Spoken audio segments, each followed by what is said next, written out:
I just finished watching the amazing play called I Wish, I Wish, and it was a pretty nice experience.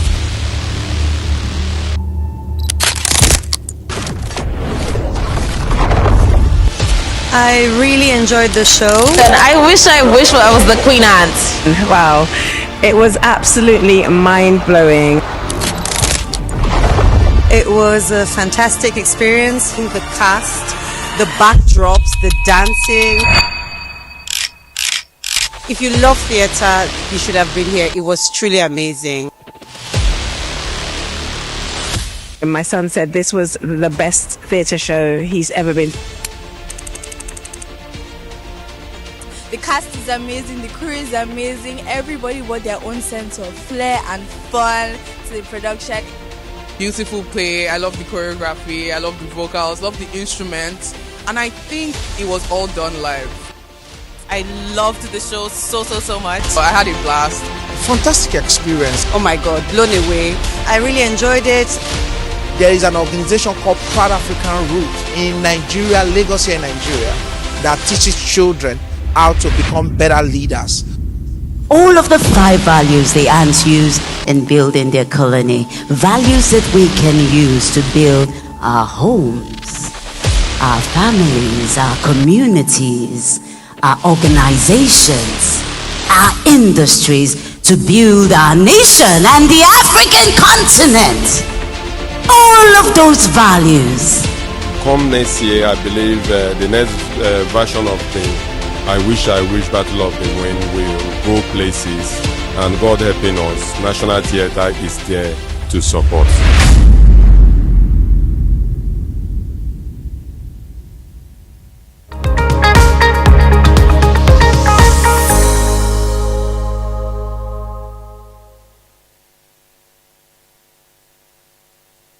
All right, hope you did enjoy that video from before, and of course that straight away takes us to our next discussion. Call it a personality profile interview. That's what we call it around here. And so we're going to be looking at how storytelling is shaping Africa's next generation. So once again, welcome to the Personality Profile, the segment where we spotlight remarkable individuals whose work is making a difference in society. So today we meet a woman who is redefining education through the power of storytelling. She's an actress, producer, creative educator, and the visionary behind Grandma Wura, a character that has captured hearts while teaching valuable life lessons to children. Through her organization, Proud African Roots, she's using African stories, theater, and digital innovation to inspire a new generation of confident and culturally grounded young people. Joining us today on the show live is Bola Edwards. Welcome to the show. Welcome to our studios. It's so great having you. To be here. It's good to have you. So this is Grandma Wura. Well. This is Bola Edwards. This is Bola Edwards, you know, but Grandma Wura is the... Yes. Oh, that's fantastic. Amazing. Really you know, we tried the earlier. So that was your production. Sorry? The video that we watched, the clip. Okay. That was Story Theatre with Grandma Wura, right? Okay. Story Theatre with Grandma Wura started in 2015. And that was because we needed families to start talking, being able to sit down and watch something together away from the devices and all of that, have something to talk about on their way home, you know? And so we created that piece for families. Eventually became a school thing as well. So students will come, schools will come to the theater as an excursion away from activities in schools and all of that. Interesting. Okay, so let's get to know you a bit better. So who exactly is Bola Edwards beyond the achievements and, you know, the awards, the accolades, all of those things? Okay, you just want to know Bola Edwards, right? Yeah, a little, you know, the much that you are willing to tell us, because we've got a lot of questions for you. Oh my goodness. So everybody knows Bola Edwards as producer, director. Some don't even know my name anymore. They call me Grandma Wura. Yeah. Everybody calls me Grandma Wura. Even my family now call me Grandma Wura. You know, and creator, actor, producer, director, creative director as well, and a mother of two, right? Wow. I have a husband as well who actually is my partner in Proud African Roots. Wow. So we co-own Proud African Roots together. Proud African Roots on its own is something we created to be able to bring back values to society. And initially it was supposed to be for children outside Africa, Africans in diaspora, you know, trying to connect them to their African heritage and all of that. And then we found out that even the children inside the continent don't even know, they are more Western than they are Africans.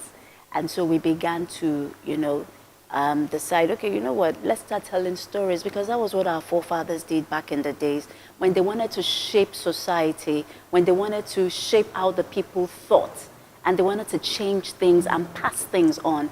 They called everybody together under the moonlight, and then they told a story. They told it in a proverb. They told it in music, in dance, in art. You know, everybody would do it together and all of that. It was also very interactive. And so, you know, we decided, okay, let's do that. Our children started with my nieces. They were very little then. I used to babysit them. But little do you know that, you know, when God is directing you somewhere, He uses little things around you to begin to prepare you. After a while, had my children. They also came into it. Now they are 18, 19, and they are producers as well. Wow. Co-creators and all of that. So it's been something I would say was put in a family, and it's been growing ever since. That's so interesting. Interesting. Thank you. There's been challenges though, but there would be. What are some of the experiences, maybe earliest experiences or so, that, you know, sort of, or first sparked your love for storytelling, especially in a creative way as you have? Okay, I think before I could even realize it, I had always been growing in the midst of storytelling. My mom, we lost her last year. She was an excellent storyteller. As a child, I watched people come to the house, and she was a market woman leader, and also a politician. So she was a very strong personality. After whom I actually began to create the character Grandma Wura. But because she was not formally educated, Grandma Wura is formally educated, so there were some, you know, things that we remodeled with Grandma Wura and all of that. And, you know, Mommy was, they called her Madame Lagos. They called her Madame Lagos. And she was such a strong personality, and she would hold, I watched her hold people for hours, telling a story, one story, and she would stand up. She would, you know, she would demonstrate. She had her tonations. They would go, her inflections. She had high inflections, low inflections. I didn't know I was learning as a child just watching that woman. But I was very introverted. So but I loved music. I loved African music. So I grew up under the influence of New Schmoo. I'm the last born of the house, right? And so my sisters were like 11 years, 10 years, 6 years, you know, gap and all of that. So while I was at home, they were in school, boarding school and everything. So I was always alone, watching television. And then I grew up on Tales by Moonlight. I grew up on New Schmoo, Globetrotters, you know, all Sesame Street and all of that. And also grew up on NTA. You know, I would wake up Saturday mornings and they'll be showing Ati Logo and the Bata dance and everything. I would just stand there. I'm not sitting, I'm just standing watching. You know, and then it's very funny how you begin to know how a child is going to, the path that child is going to follow in life by the things that actually draw them. And I would dance in the room, and when somebody was coming out, I'd just quickly sit down. Everybody just thought I was so quiet and all of that. Everything was inside my head. I internalized everything. But, you know, now I thought I was going to be an economist, but somehow jammed me somehow, and then found myself in theater arts, Benin. I did my diploma there, and when I got there, I was like, where have I been all my life? Wow. I just connected. The idea was to change to another course later, you know how that, and I said never. So I went to University of Ilorin to further, and while I was there, It was immense training. It was like being in a military camp because that's what performing arts is about. Yeah, I've heard so about it's that. good. Performing arts is a good thing for children, for teenagers. It disciplines them. It doesn't mean they will necessarily be actors, dancers, or anything. It just begins to instill the values of resilience, of hard work, of tenacity, being able to work in a team, teamwork, and all of those values are embedded in that art. And that is why we use it as a tool to educate and develop children. And so, yes, I hope I've not veered off the question. No, So, yes, that was how we got into that. And after school, looked for where I could work and all of that. Somehow I had to take care of my sister. She was having babies then. I had to babysit and all of that. And I just found that I just love it when children can express themselves. And then I'll tell them, I say, catwalk from here to there. And then I'll say, you stand, okay, say something to me. I just wanted to see them develop confidence and be able to speak and express themselves. But somehow, that was what I was doing with my 4 nieces, right? But today I have, and that has grown. I don't want to bore you with all the drama and all of that, but it's gone from an academy, it's gone to television series, it's gone from that to school tours, it's gone to story theater like you saw right now, and it's just continued to grow. Those kids right now, they're in their 20s. One is 27, the other 26. There's one that is actually touring UK right now. Right? And we have other children as well that they leave the shores of Nigeria, they get outside, you see them, they are just out there because of the training that they've gotten from Proud African Roots Academy. Remarkable. Beautiful story. I'm so engrossed. I was really, engrossed in what you were saying, and quite interesting indeed. Now, you speak a lot about identity and culture. Yeah. You were drawn into it. You're talking about the African music and all of that. Now, why is it important for an African child to know their roots? It's important because it instills confidence in them.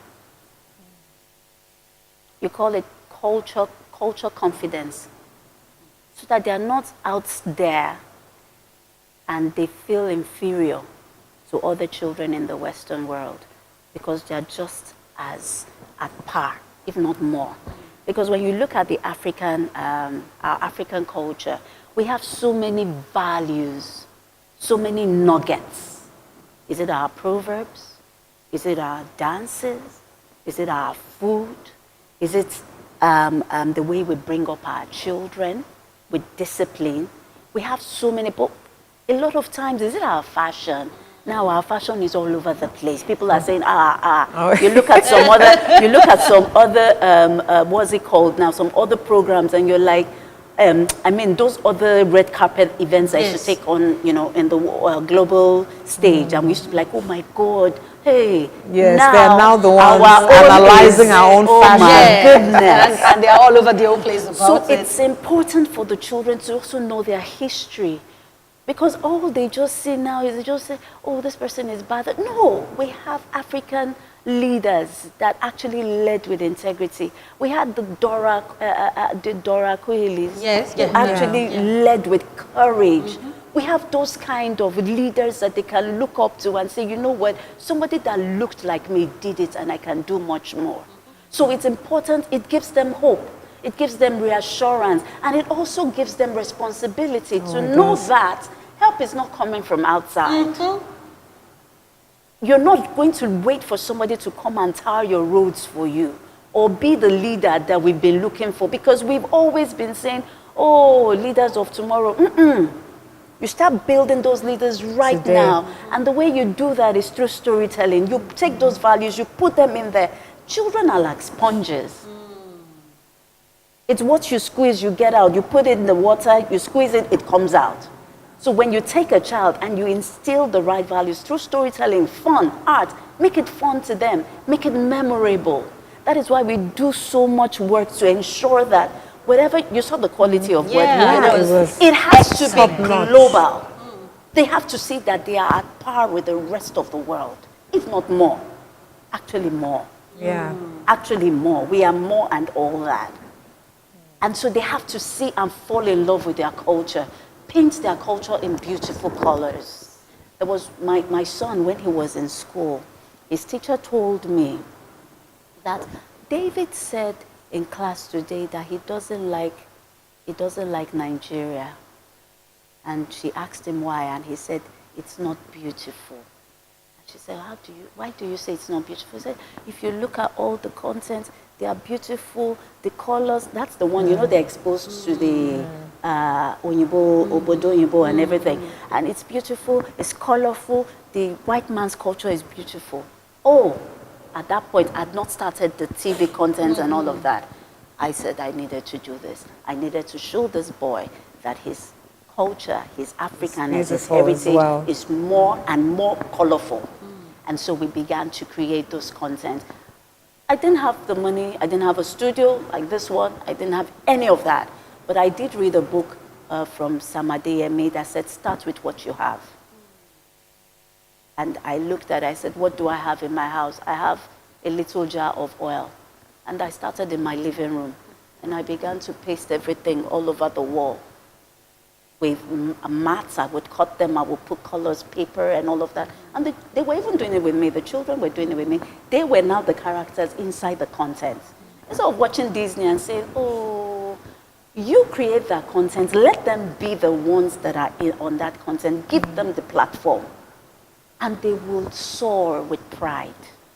Oh, I hope I've not taken all your questions. I could go on and on. Yes, and actually, it's a lot. It's the storytelling in you. We know. We understand. Yes, and it's quite engaging and eye-opening as well, because most parents, like you rightly said at the beginning of this conversation, that even children in this part seems to be more westernized than those in the diaspora, and you see them, they don't even understand their language, they can't speak their language and all of that. So now, Grandma Wura, you told us a bit about that, that came from a bit of your mom, and you know, and a lot. Oh, a lot from your mom. So the idea for Grandma Wura, when did it first come to you? When was the first thought that, okay, let's do Grandma Wura?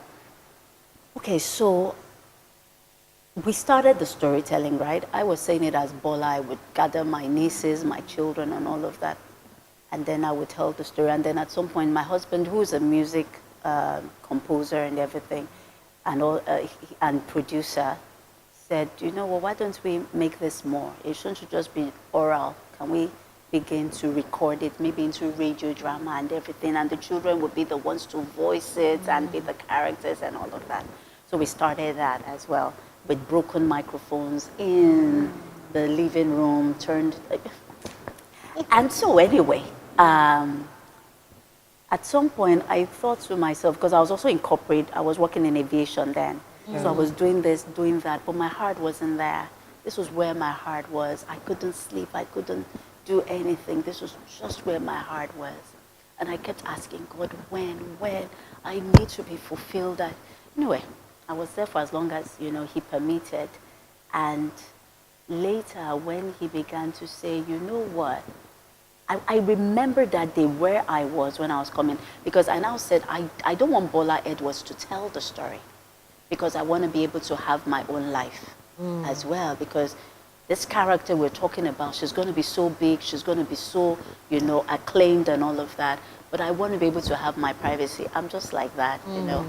And I was coming back from work that day. And I was just saying, give me, who can?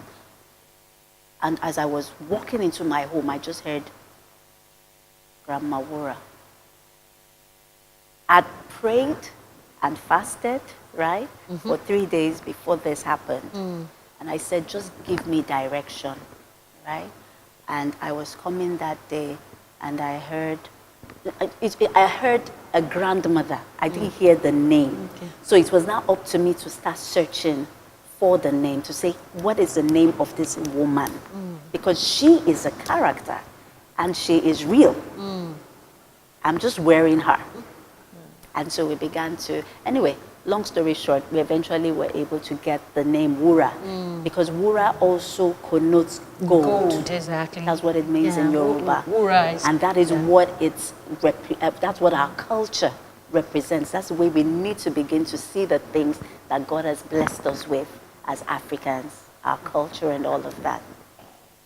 Interesting. Wow, there's so much. Okay, I'm going to do a little jump, get to the seventh question. I think you've already touched on some of the points. The content that we have, a lot of it is foreign dominated. So in many ways, I mean, some of us, we grew up, there was more of the foreign content. We were watching on television, Sesame Street, and all those kinds of things. Now, how do we make African stories attractive and relevant in children, especially in today's world? Okay, can you put more context to? Okay, I said in the beginning that some of us grew up watching, and we still do. Yes, of course. Children still watch Disney Channel. You also mentioned that in the beginning, and so there is that. Now, how do we make them see? You talked about your son who thought that Nigeria wasn't beautiful. So how do we go about, what more can we do? What can I do, if I'm not in your position, if I don't have access to maybe the grand stage or films or, things of that sort. So what can I do to really get children to begin to love and experience their own culture? Come and sponsor me. Hey, that was so direct. Aren't you a marketer? Quite interesting. But anyway, I didn't see that one coming at all. For I would say, if the person is interested in being a producer of these things, right? Right? Well, maybe not necessarily. Not necessarily, but they want to be a part of this. Yes, right. and how can they, even in their own space, if they are not into maybe theater art or production or content creation, what else can they do to actually make Africa? To ensure that children are exposed to African storytelling like this one. Yes. Okay. There's so many, there are a lot of people that have worked with us, right, with Grandma Wura. Like I said, what the clip you watched was actually a partnership with National Theatre. Yeah. Right? They didn't necessarily have an original, what's it called, musical, because that was a full musical. Yeah. Over 20 originally composed soundtracks that we have been building for over, how many years is that? Since like 2012? Or what am I even saying? The first soundtrack actually came out in 2006. Okay, that's about 20 years now. Yeah. 20 years. Yes. And so it's been different soundtracks have been building. The story has been developed over the years.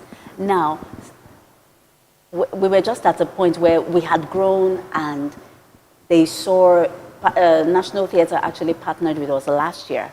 They wanted to partner with our academy where we train children in how to sing, dance, and act, right? And they did that. Then they did a showing at Terra Culture and they were like, what? We need to take this to the main bowl. And then that was how you saw the bigger picture. So people like that see it and they want to partner with it. Schools are there. You probably have spaces. You want to partner with us. We work with you as well. I have individuals. There were even churches when we were doing story theater. Okay, I don't need to call their names, but there were churches who would fund children's tickets to be at story theater. There were individuals that did that. There were people who gave their spaces and all of that. So you don't necessarily have to now become Grandma Wura. Don't worry. Grandma Wura will do the work. You just look for a way that you can partner. And then the most interesting part for me right now is we can't do everything. We need to start helping even young people to understand that there's a storyteller in you. Just in case you haven't noticed. I didn't notice until I found myself inside the thing, right? And everything was jumping out like, it was just coming naturally. There are people like that. There are young people like that feel, oh, I just want to go and be a lawyer. Or I want to be, meanwhile, there is a producer inside you. I didn't even know I was a producer until my son said that thing and then I began to design the walls in the house. I didn't know I could create sets. Right? So it's important. So what I'm looking at right now is even raising more storytellers and producers. So if you want to get on that bandwagon, because it is an initiative, it is a movement. It is a movement, and if you see it that way, you want to come and say, you know what, how can we raise more storytellers? How can we raise more children's producers? How can we raise more singers that will be behind the curtain? I told you that the singers were right behind the curtain. Yeah, we saw the picture. Musicians, Yeah. every one of them. Some of them were even for like church band people. Wow. And then we had to also show them that musical is different from the kind of the way you play in church, because you know when the spirit is on, you are dancing and everything. But when it comes to musical, there are certain rules and regulations that you need to stick to. And so they began to learn that as well. So you can sing beautiful songs as well that inspire families, inspire children. It's still part of God's work. Wow. That's quite a lot of work, I must say. And from the clip we just saw, there would have been a lot of challenges. Oh my God. Oh my God. Do you want to hear this challenge? Oh goodness. Just a little, as much as time. As much as time permits us, exactly. How has it been like? Just From the beginning, you said the first song composed was in 2006. 2006 till now, 20 years. Yes.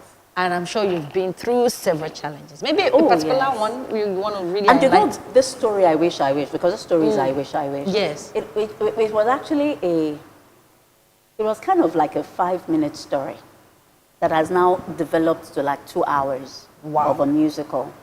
It has continued to grow over the years. The challenge, sometimes we have the first one, like I already said, funding, right? Because we import our children's content.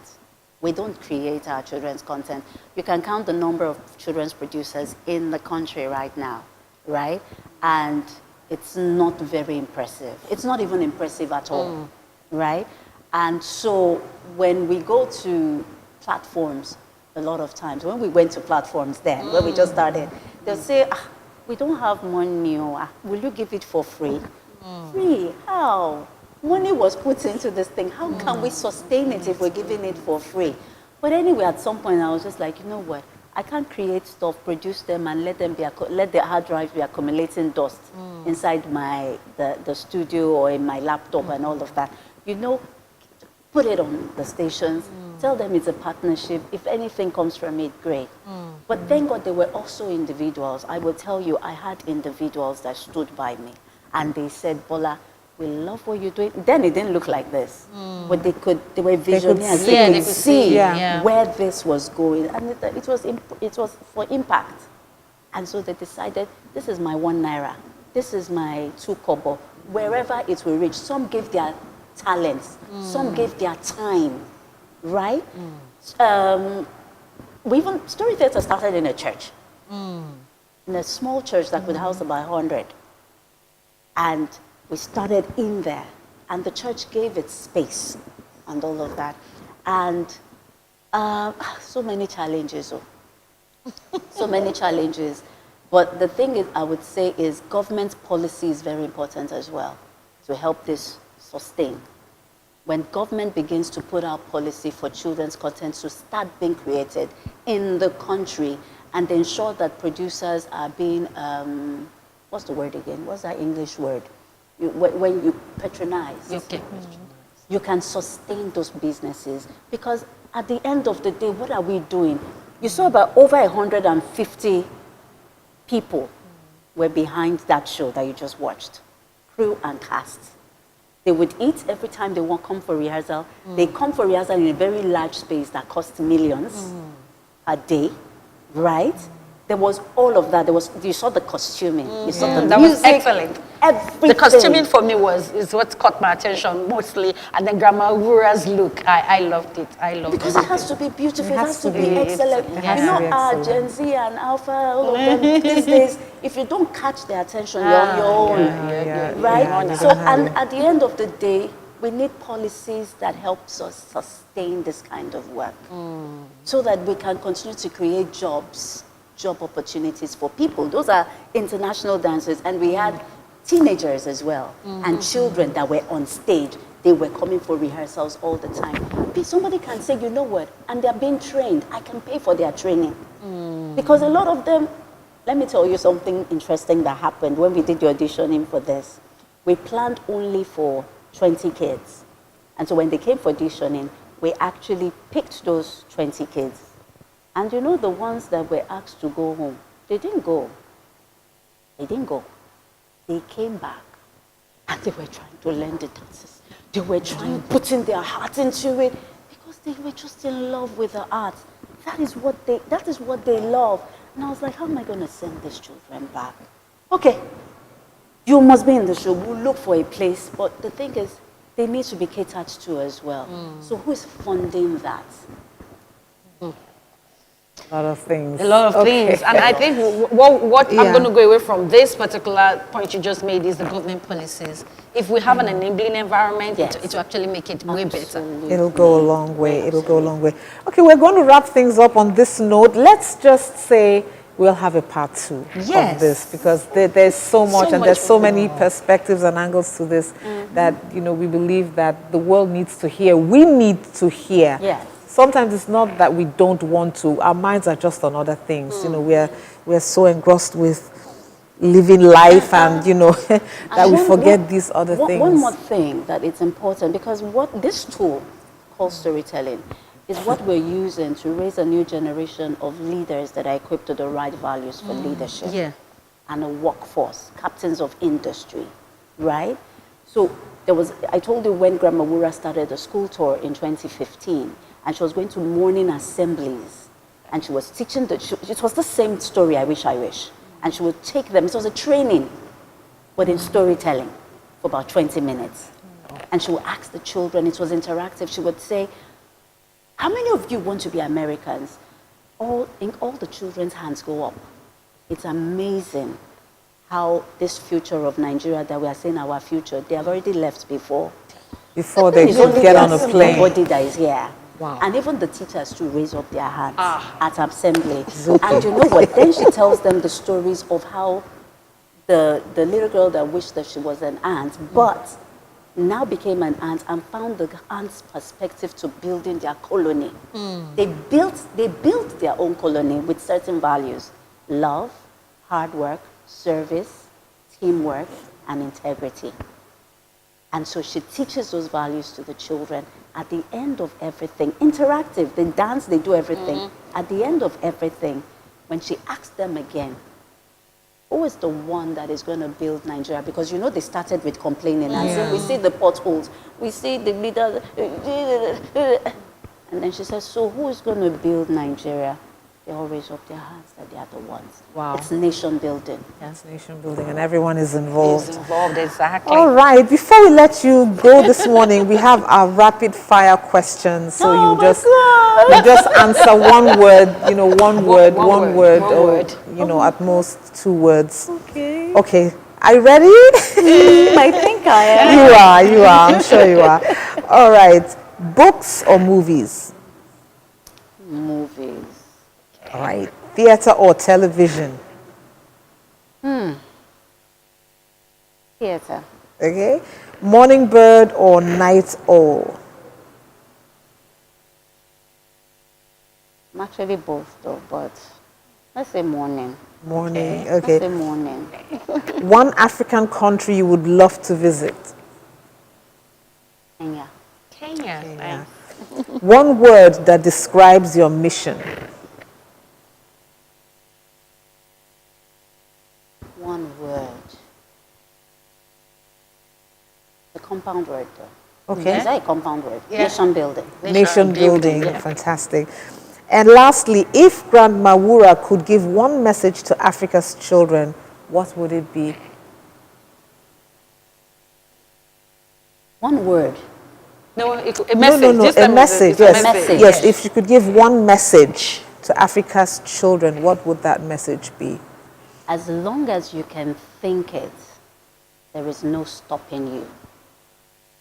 You can do anything you imagine to do.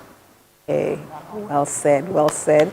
Thank you so much, Bola Edwards, for coming this morning and inspiring all of us. I do think for many, something has shifted and they're thinking, okay, I think I can do something. Does this, I tell you, many people don't even know that this exists. I didn't even know, when we first saw that clip, I thought it was overseas. I really thought it was abroad. Yeah, somebody actually called me and said, "Oh, congratulations! We saw what you did in the UK." You see? And I was like, "All right." You see? Like, So they need to know this. I thought that was the UK. They need to know this.